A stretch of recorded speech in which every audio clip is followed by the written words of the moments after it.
अस्सलाम वालेकुम दोस्तों, मेरा नाम डॉक्टर अलियसगर है और आज की इस वीडियो में हम लाइव एमसीक्यू डिस्कस करने जा रहे हैं किंगडम एनिमेलिया के। और याद रहे ये हमारा सेशन 2 है जिसमें हम किंगडम एनिमेलिया के एमसीक्यू को डिस्कस करने जाएंगे।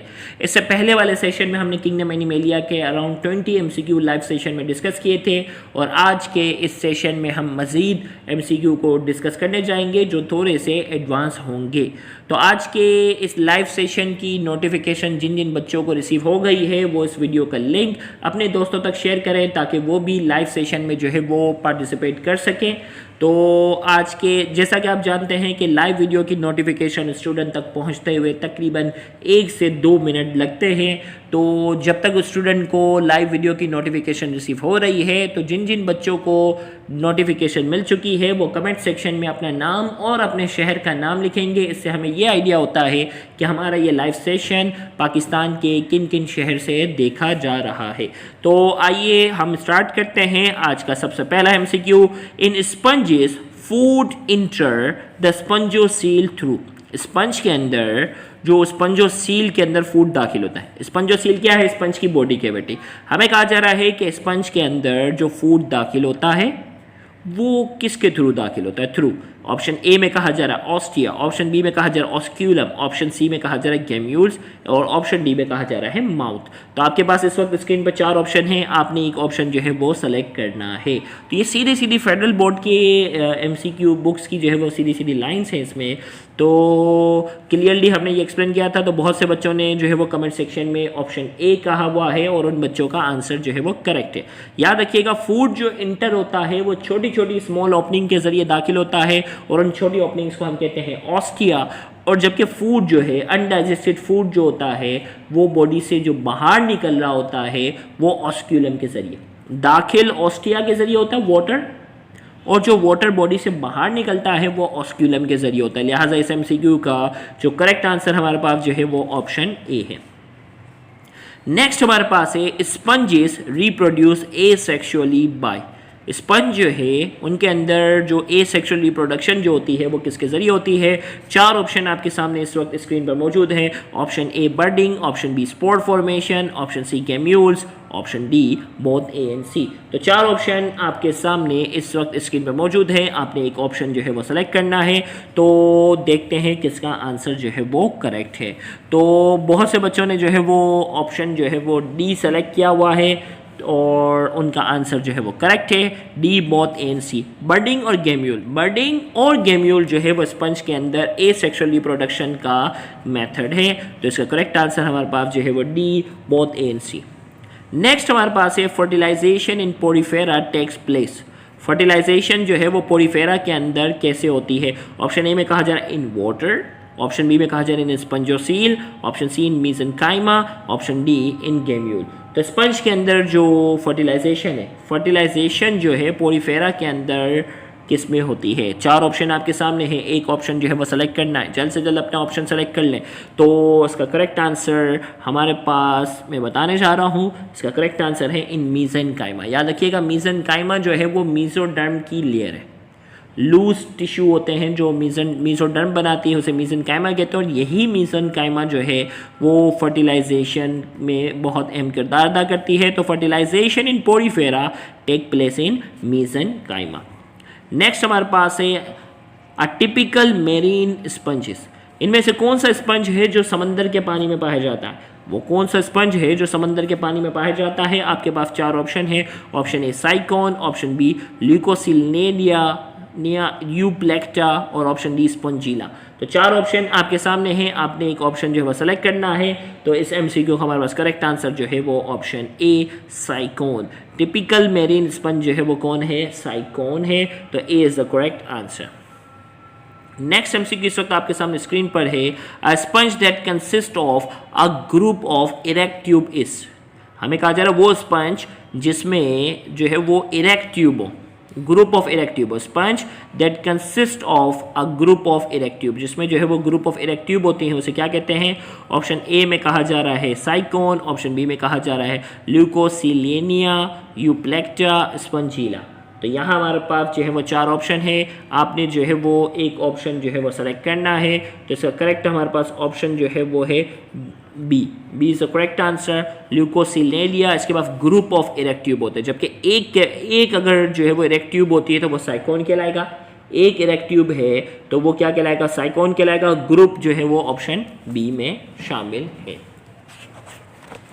नेक्स्ट इस वक्त आपके सामने स्क्रीन पर हम एमसीक्यू ला रहे हैं, वो है सिलेंट्रेट्स। अब फाइलम सिलेंट्रेटा के एमसीक्यू शुरू हो गया था। सिलेंट्रेट्स आर, सिलेंट्रेट जो है वो क्या होते हैं? ऑप्शन ए में कहा जा रहा है डिप्लोब्लास्टिक, ऑप्शन बी में कहा जा रहा है ट्रिप्लोब्लास्टिक, ऑप्शन सी में कहा जा रहा है पॉलीब्लास्टिक, ऑप्शन डी में कहा जा रहा है नन। तो आपने जो है वो आपके पास जो है वो 4 ऑप्शन है, आपने एक ऑप्शन सेलेक्ट करना है। जल्दी से कमेंट सेक्शन में अपना एक ऑप्शन सेलेक्ट करें, देखते हैं किसका आंसर करेक्ट होता है। तो बहुत से बच्चों ने अपना अपना ऑप्शन जो है वो कमेंट सेक्शन में जो है वो लिखना शुरू किया है। The coelenterates are, A is the correct answer, diploblastic. Coelenterates जो है वो क्या होते हैं? डिप्लोब्लास्टिक। 2 लेयर पे क्या होते हैं? ये मुश्तमिल होते हैं। नेक्स्ट एमसीक्यू हमारे पास, in coelenterates which of the following germinal layer is present? Which of the following germinal layer is present? इनमें से कौन सी जर्मिनल लेयर है जो मौजूद होती है सिलेंट्रेट्स में? Ectoderm, endoderm, mesoderm, D both A and B. तो 4 ऑप्शन आपके सामने हैं, तो देखते हैं किसका करेक्ट आंसर आता है। तो ये बहुत ही आसान एमसीक्यू। इससे पहले देखो क्या था, सिलेंट्रेट डिप्लोब्लास्टिक है। डिप्लोब्लास्टिक वालों के पास क्या होते हैं? 2 लेयर होती हैं, एक्टोडर्म और एंडोडर्म। तो सिलेंट्रेट्स जो है, which of the following germinal layer is present? Coelenterates की अगर हम बात करते हैं, इनके पास 2 लेयर है, एक्टोडर्म और एंडोडर्म। तो लिहाजा इसका करेक्ट आंसर क्या है? Both A and B. A भी है, बी भी है, तो इसका करेक्ट आंसर हमारे पास है option D, both A and B. Next MCQ हमारे पास है, in cnidarians ectoderm and endoderm have a jelly like layer in between that is called. Cnidarians की अगर बात कर रहे हैं और उनके पास एक्टोडर्म होता है, एंडोडर्म होता है, और इन दोनों के दरमियान have a jelly like layer, एक जेली की तरह लेयर होती है, इन between that is called. Jelly like layer होती है, उसे हम क्या कहते हैं? ऑप्शन ए में कहा जा रहा है मीजोडर्म, ऑप्शन बी में कहा जा रहा है मीजोग्लिया, ऑप्शन सी में कहा जा रहा है स्पंजोसील, ऑप्शन डी में कहा जा रहा है ब्लास्टोसील। तो हमारे पास इसका करेक्ट आंसर क्या है? एक्टोडर्म और एंडोडर्म के दरमियान जो बीच में लेयर होती है उसे क्या कहते हैं? मीजोग्लिया। क्या कहते हैं उसे हम? मीजोग्लिया। तो B is the correct answer. Next हमारे पास है, the individual members of a coelenterate colony is called. Coelenterates की जो कॉलोनी होती है, सिलेंट्रेट्स की जो कॉलोनी होती है, जो उसे क्या कहते हैं? ऑप्शन ए में कहा जा रहा है ज़ोइड्स, ऑप्शन बी में कहा जा रहा है पॉलिप, ऑप्शन सी में कहा जा रहा है गैस्ट्रोजोइड, ऑप्शन डी में कहा जा रहा है मिड्यूसा। तो individual members of coelenterate colony is called. Coelenterate की जो इंडिविजुअल कॉलोनी होती है उसके लिए वर्ड क्या इस्तेमाल होता है? तो 4 ऑप्शन आपके सामने स्क्रीन पर हैं, जल्दी से एक ऑप्शन सेलेक्ट करें। तो इसका करेक्ट आंसर हमारे पास है ऑप्शन ए, ज़ोइड्स। ज़ोइड्स जो होते हैं वो सिलेंट्रेट की इंडिविजुअल कॉलोनी के लिए वर्ड यूज़ होता है। नेक्स्ट एमसीक्यू आपके सामने इस वक्त स्क्रीन पर है, the cavity in cnidarian is known by the name of. Cnidarians के अंदर जो बॉडी कैविटी होती है उस बॉडी कैविटी को क्या कहते हैं? ऑप्शन ए में कहा जा रहा है गैस्ट्रोवेस्कुलर कैविटी, ऑप्शन बी में कहा जा रहा है सिलेंटेरॉन, ऑप्शन डी में कहा जा रहा है एंटेरॉन, ऑप्शन डी में कहा जा रहा है ऑल ऑफ दीज। तो 4 ऑप्शन आपके सामने इस वक्त स्क्रीन पर है, आपने एक ऑप्शन जो है वो सेलेक्ट करना है। The cavity in cnidarian is known by the name of. तो नाइडेरियंस के अंदर जो कैविटी होती है उस कैविटी को क्या कहते हैं? 4 ऑप्शन आपके सामने है, एक ऑप्शन जो है वो आपने सेलेक्ट करना है। तो इसका जो करेक्ट आंसर हमारे पास है डी, ऑल ऑफ दिस। तो नाइडेरियंस जो है उनकी कैविटी को हम क्या कहते हैं? सिलेंटेरॉन कहते हैं। ये बेस्ट अल्फाज है, लेकिन वो गैस्ट्रोवेस्कुलर कैविटी होती है एक तरीके से। एंटेरॉन का वर्ड भी इसके लिए यूज़ हो सकता है। तो D, all of this is the correct answer. Next हमारे पास है, द ऑर्गन ऑफ डिफेंस और the organ of offence and defence in coelenterates. भाई सिलेंट्रेट के पास ऑफेंस मतलब हमला करना, हमला करने के लिए कौन सा ऑर्गन है? डिफेंस, हिफाजत के लिए कौन सा ऑर्गन है सिलेंट्रेट के अंदर? तो 4 ऑप्शन आपके सामने इस वक्त स्क्रीन पर है, नाइडोसाइट्स, नेमेटोसाइट्स, टेंटेकल्स, एंटेरॉन। तो ऑर्गन ऑफ ऑफेंस, हमला करने के लिए और डिफेंस करने के लिए कौन सा ऑर्गन है? 4 ऑप्शन आपके सामने इस वक्त स्क्रीन पर मौजूद है, आपने एक ऑप्शन जो है वो सेलेक्ट करना है। देखते हैं किसका आंसर कमेंट सेक्शन में जो है वो करेक्ट आता है। तो बहुत से बच्चों ने जो है वो ए, बी, सी, डी सब ऑप्शन जो है वो सेलेक्ट किए हैं। तो करेक्ट आंसर हमारे पास सी, इसका करेक्ट आंसर है टेंटेकल्स। क्या है? Tentacles is the correct answer. Tentacles जो है ये ऑफेंस के लिए और डिफेंस के लिए क्या होते हैं? इस्तेमाल होते हैं। नेक्स्ट एमसीक्यू इस वक्त आपके सामने स्क्रीन पर है, asexual reproduction in hydra take place by. Hydra के अंदर जो एसेक्सुअल रिप्रोडक्शन होती है ना, हाइड्रा के अंदर जो ए सेक्शुअल रिप्रोडक्शन होती है वो कैसे होती है। और 4 ऑप्शन आपके सामने, A budding, B fragmentation, C fission, D amitosis. तो ए सेक्शुअल रिप्रोडक्शन जो हाइड्रा के अंदर होती है वो कैसे होती है। 4 ऑप्शन आपके सामने हैं, एक ऑप्शन आपने जो है वो सेलेक्ट करना है। तो करेक्ट आंसर जो बहुत से बच्चों का सही है वो है ए बर्डिंग। ए सेक्शुअल रिप्रोडक्शन जो हाइड्रा के अंदर होती है, ए सेक्शुअल रिप्रोडक्शन जो हाइड्रा के अंदर होती है वो किसके जरिए होती है, बर्डिंग के जरिए। नेक्स्ट एमसीक्यू आपके पास है, sealant trait that exist only in polyp form in. वो कौन सा सीलेंट ट्रेट है भाई। सीलेंट ट्रेट के अंदर क्या होती है, अल्टरनेशन ऑफ जनरेशन होती है, पॉलिप बन जाते हैं, कभी मीडियोसा बन जाते हैं। वो कौन सा सीलेंट ट्रेट है जो सिर्फ और सिर्फ पॉलिप फॉर्म में पाया जाता है। 4 ऑप्शन आपके सामने हैं, option A Hydra, option B Obelia, option C Aurelia, option C Physalia. तो 4 ऑप्शन आपके सामने हैं, देखते हैं करेक्ट आंसर किसका आता है। तो वो कौन सा सीलेंट ट्रेट है, गौर से सुनिएगा, वो कौन सा सीलेंट ट्रेट है जो सिर्फ और सिर्फ पॉलिप फॉर्म में पाया जाता है। तो इसका करेक्ट आंसर हमारे पास है option A. Option A hydra is a correct answer. Hydra एक ऐसा जो है वो, गौर से सुनिएगा, ऐसा सीलेंट ट्रेट है जो सिर्फ और सिर्फ पॉलिप फॉर्म में पाया जाता है, लिहाजा इसका करेक्ट आंसर जो है वो हाइड्रा है। याद रखिएगा, इसके डिटेल लेक्चर के लिए आप हमारे फेडरल बोर्ड वाले लेक्चर लाजमी देखिएगा, उसमें सीलेंट ट्रेट में सारी चीज़ें बताइए, पॉलिप क्या होता है, मीडियोसा क्या होता है, ये सारी चीज़ें डिस्कस हो चुकी हैं। तो coelenterate that exist only in polyp form, तो इसका करेक्ट आंसर हमारे पास है option A Hydra. Next, in one of the following polyp is reduce and medusa is dominate. इनमें से कौन सा ऑर्गेनिज्म है जिसमें पॉलिप जो होता है वो रिड्यूस होता है और मीडियोसा इज डोमिनेट। ज़्यादातर ऑर्गेनिज्म जो होते हैं वो मीडियोसा फॉर्म में होते हैं, जबकि पॉलिप जो होता है वो बहुत ही छोटा सा होता है। तो आपके पास 4 ऑप्शन इस वक्त स्क्रीन पर मौजूद हैं, option A Aurelia, option B Actinia, option C Obelia और ऑप्शन डी हाइड्रा। तो 4 ऑप्शन आपके सामने इस वक्त स्क्रीन पर मौजूद हैं, आपने एक ऑप्शन जो है वो सेलेक्ट करना है। In one of the following polyp is reduce and medusa is dominate. तो बहुत से बच्चों ने जो है वो आंसर जो है वो सेलेक्ट किया है, देखते हैं किसका आंसर है। तो इसका करेक्ट आंसर हमारे पास है ऑरेलिया। याद रखिएगा, ऑरेलिया जो है ये जेली फिश का जो है वो जोलॉजिकल नेम है। जेली फिश का जो जोलॉजिकल नेम है वो ऑरेलिया है। और आपको मालूम है मीडियोसा जो होते हैं वो अम्ब्रेला शेप के होते हैं, पॉलिप जो होते हैं वो सिलिंड्रिकल शेप होते हैं। तो जेली फिश ज़्यादातर जो है इसकी जो बड़ी शक्ल होती है, डोमिनेट फॉर्म जो होती है वो हमेशा हमें अम्ब्रेला की शक्ल में नज़र आती है, डोमिनेट होती है, लिहाजा इस एमसीक्यू का करेक्ट आंसर क्या है, ऑरेलिया।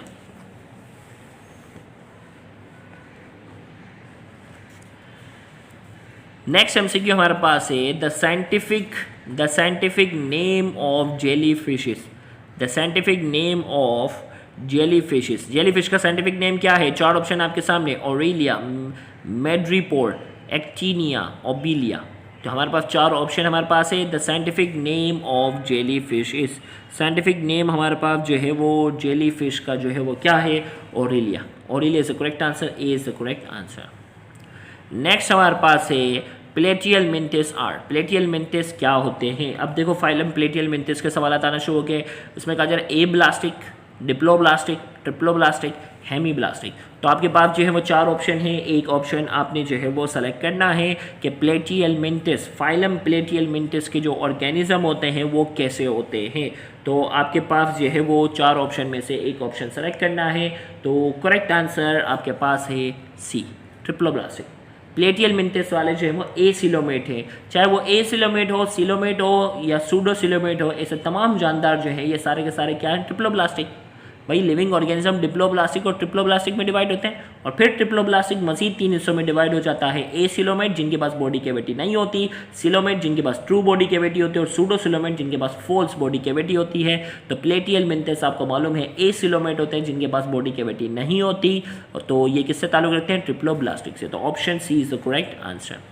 नेक्स्ट एमसीक्यू आपके सामने इस वक्त स्क्रीन पर है। In Platyhelminthes the excretory system consist of branching tube ending in bulb like cell called. Platyhelminthes के अंदर जो एक्सक्रीटरी सिस्टम है वो ब्रांचिंग ट्यूब्स होती है, और वो ब्रांचिंग ट्यूब्स जो होती हैं वो एंड होती हैं ना बल्ब लाइक सेल, एक बल्ब की तरह सेल पर एंड होती है, उसे क्या कहते हैं। ऑप्शन ए में कहा जा रहा है Malpighian tubule, option B nephridia, option C nephron, option D flame cell. तो 4 आपके पास ऑप्शन है और आपने एक ऑप्शन जो है वो सेलेक्ट करना है।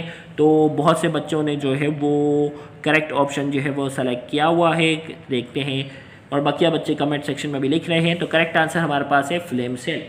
क्या आप में से कोई स्टूडेंट कमेंट सेक्शन में मुझे बता सकता है कि फ्लेम सेल का दूसरा नाम क्या है? जल्दी से। ऑप्शन ए बी सी का तुक्का तो लगाना बड़ा आसान है, तो क्या आप में से कोई मुझे बता सकता है कि फ्लेम सेल का दूसरा नाम क्या है? देखते हैं कौन कमेंट सेक्शन में सही लिखता है। फ्लेम सेल का दूसरा नाम किसकी तरफ से करेक्ट आता है? तो फ्लेम सेल का दूसरा नाम है प्रोटोनेफ्रीडिया। कुछ बच्चों ने कमेंट में सही लिखा है, गुड, शाबाश। तो फ्लेम सेल का नाम है प्रोटोनेफ्रीडिया। तो यहाँ हमारे पास प्रोटोनेफ्रीडिया ऑप्शन नहीं है, लिहाजा इसका करेक्ट आंसर हमारे पास जो है वो फ्लेम सेल है। नेक्स्ट एमसीक्यू इस वक्त आपके सामने स्क्रीन पर मौजूद है। Which of the following organ system is well develop in Platyhelminthes? Platyhelminthes के अंदर कौन सा ऑर्गन सिस्टम, प्लेटियल मेंटिस के अंदर कौन सा ऑर्गन सिस्टम जो है वो वेल डेवलप है? तो 4 ऑप्शन आपके सामने इस वक्त मौजूद हैं। Option A digestive system, option B nervous system, option C respiratory system, option D circulatory system. तो 4 ऑप्शन आपके सामने इस वक्त स्क्रीन पर मौजूद हैं। आपने एक ऑप्शन जो है वो सेलेक्ट करना है। तो इस एमसीक्यू का जो करेक्ट आंसर हमारे पास है, B is the correct answer, nervous system. Platyhelminthes के अंदर जो है, प्लेटियल मेंटिस के अंदर जो है वो नर्वस सिस्टम जो होता है वो वेल डेवलप होता है। नेक्स्ट एमसीक्यू हमारे पास है, the biological name of Dugesia refer to? The biological name Dugesia refer to, Dugesia इनमें से किसका बायोलॉजिकल नेम है? ऑप्शन ए में कहा जा रहा है लीवर फ्लूक, ऑप्शन बी में कहा जा रहा है tapeworm, option C schistosome, option D Planaria. तो बायोलॉजिकल नेम ड्यूगेसिया किस चीज़ को रेफर करता है? 4 ऑप्शन आपके सामने इस वक्त स्क्रीन पर है। आपने एक ऑप्शन जो है वो सेलेक्ट करना है। तो बहुत से बच्चों ने जो है वो अपना अपना ऑप्शन जो है वो सेलेक्ट कर लिया है। Biological name Dugesia refer to Planaria. किसको रेफर कर रहा है? बायोलॉजिकल नेम ड्यूगेसिया जो है वो प्लेनेरिया को क्या कर रहा है? रेफर कर रहा है। तो इसका करेक्ट आंसर हमारे पास जो है वो ऑप्शन डी है। नेक्स्ट हमारे पास है a flatworm that lives in the bile duct of its host. वो कौन सा फ्लैटवॉर्म है जो अपने होस्ट के, यानी होस्ट वो होता है जिसके ऊपर पैरासाइट हमला करता है ना, तो हमें कहा जा रहा है, एक मिनट थोड़ा सा हम कैमरा वो करेंगे सेलेक्ट, ओके। तो हमें कहा जा रहा है कि वो कौन सा फ्लैटवॉर्म है जो अपने होस्ट के बाइल डक्ट में जो है वो पाया जाता है। ऑप्शन ए आपके पास टैपवॉर्म है, ऑप्शन बी प्लेनेरिया है, ऑप्शन सी ब्लड फ्लूक है और ऑप्शन डी लीवर फ्लूक है। तो हिंट तो मिल चुकी है आपको, बाइल डक्ट किसका होता है? लीवर का डक्ट है। तो इसका मतलब जो है वो करेक्ट आंसर क्या होना चाहिए? Liver fluke. D is the correct answer, liver fluke is the correct answer. तो हमारे पास इसका करेक्ट आंसर हमारे पास जो है वो ऑप्शन डी लीवर फ्लूक है। तो यहाँ जाकर हमारा जो ये लाइव सेशन जो है आज का हम यहीं एंड करते हैं। इंशाल्लाह अगले सेशन में हम यहीं से हम कंटिन्यूशन करेंगे। रोज़ाना अगर 20-20 MCQ भी अगर आप कवर करते हो तो साल भर में MCQ की तादाद तकरीबन 7 से 8 हज़ार हो जाती है। तो इसलिए कोशिश करें कि अपनी लाइव सेशन में पार्टिसिपेशन को यकीनी बनाएं, ज़्यादा से ज़्यादा पार्टिसिपेट करें। क्योंकि अगर कोई ऐसी वीडियो ना, न्यूज़ टाइप की वीडियो अगर मैं बना दूँ तो उस पर व्यूज़ तो बहुत सारे होते हैं, लेकिन अगर कोई पढ़ने की बात करते हैं तो बच्चों के व्यूज़ कम होते हैं। तो इससे एक बात तो जाहिर होती है कि हमारे बच्चे जो हैं वो शॉर्टकट चाहते हैं, हमारे स्टूडेंट जो है वो न्यूज़ या इंटरटेनमेंट वाली चीज़ों में ज़्यादा इंटरेस्ट लेते हैं, लेकिन जब भी कोई एजुकेशन टाइप की चीज़ होती है उसमें उनका इंटरेस्ट जो होता है वो कम होता है। तो एक बात याद रखना, अगर कामयाब होना चाहते हो तो लर्निंग पर आप जो है वो फोकस करें। यहाँ वहाँ की न्यूज़ सुनकर तो वक्त गुजर जाएगा, लेकिन उससे आपको कोई फ़ायदा नहीं होगा। तो कोशिश करें लाइव सेशन में अपनी पार्टिसिपेशन को जो है वो यकीनी बनाएं। Thank you very much. Allah हाफिज़।